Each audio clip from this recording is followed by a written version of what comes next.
And I know you've been training out by the airport. How's the training, at least this venue, been once you've gotten everyone in? Not too bad. I mean, the training has been sharp, and players are working at their best. That's all you can ask for.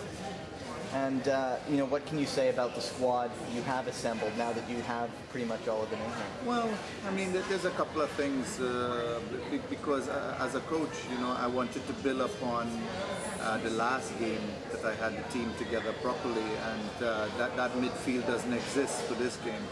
So we had to change what we had originally planned to do, and to try and get this midfield to understand each other a little bit better. And the same situation happened with the back line because of Dayan being injured and McKenna being injured. So it's been like putting together a brand new squad, really. And now you've been forced to improvise on the fly, obviously, with Julie. Now, do you know how you're going to replace him in midfield, at least for this game? Well, I mean, you replace him with a different type of player. Of course, if Julian plays, there's something different that we do.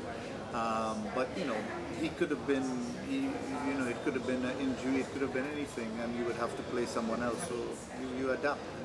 And so you just mentioned you have 17 guys in. How much time was actually spent on the phone with coaches around the world, essentially trying to get guys in? It was over a month or two.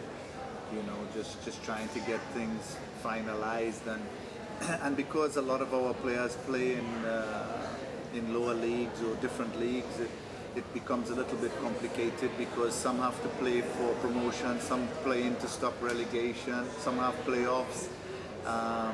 So we weren't really sure of how the squad would develop, and but we felt it was important to play the games. Right now, preparation is not the priority. The priority is to see players play internationally, and you always like to be well prepared, but it was important to play these games rather than not play games at all. And how important it was to you, after this game, still 4 more friendlies to come this year? How important was it to you when you took over to get more games in charge? Yeah, well, I mean, as I said in previous interviews, anybody that takes a national team job, because of the limited time that you do have together, would like to play as many games as possible.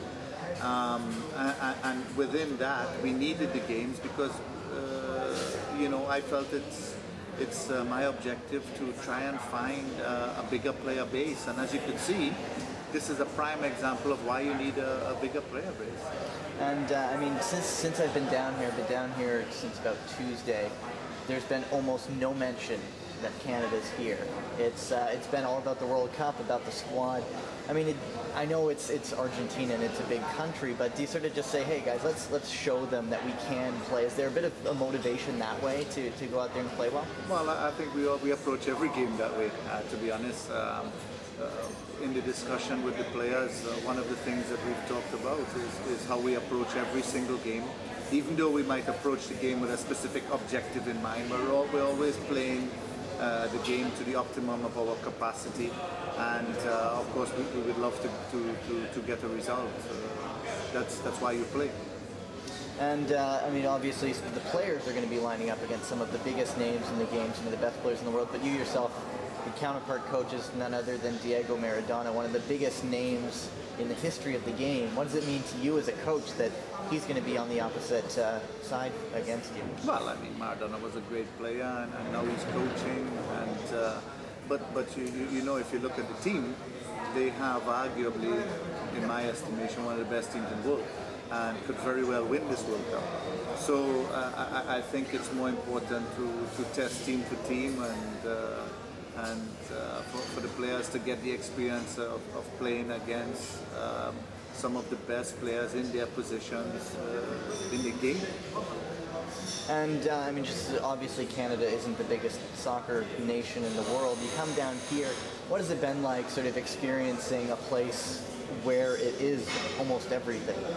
Well, yeah, of course. The passion here for the game is unbelievable. Just looking at the amount of playing facilities that you see everywhere, whether it's a five-a-side facility or full fields everywhere. Of course, and yes, yesterday we went for a walk, and almost everyone knew that the game was being played, and they're telling us what the score is going to be and asking us questions about Canada. They know very little about Canada as a football nation. So it's special to be in a place like this. I mean, anybody that loves the game would love to be here and be in this environment every weekend, every day. What were they saying about the game? What were their predictions? Oh, there's a bit of nervousness about the public, not about our game, but about their team. I think they're more concerned about if their team can become a team. They know they have individually probably the best team on paper in the world, or arguably the best team on, but they're not sure it's a team yet and needs to gel as a team.